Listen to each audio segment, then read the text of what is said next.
Green tea, পাঁপড় ভাজা আর ঝুড়ি ভাজাতে মুড়ি আমার খুব প্রিয়। তাই পাঁপড় ভাজা শুরু করে দিলাম।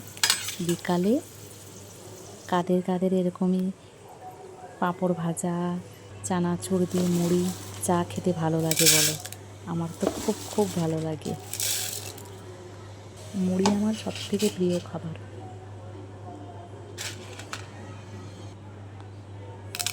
কেমন আছো বন্ধুরা? বৃষ্টি হচ্ছে খুব বর্ষার দিনে। তোমরা বিকালে কে কী খাচ্ছ অবশ্যই কমেন্ট করে জানাবে। খুব ব্যস্ত, কাউকে কমেন্ট করতে পারছি না, মেয়ের এক্সাম চলছে।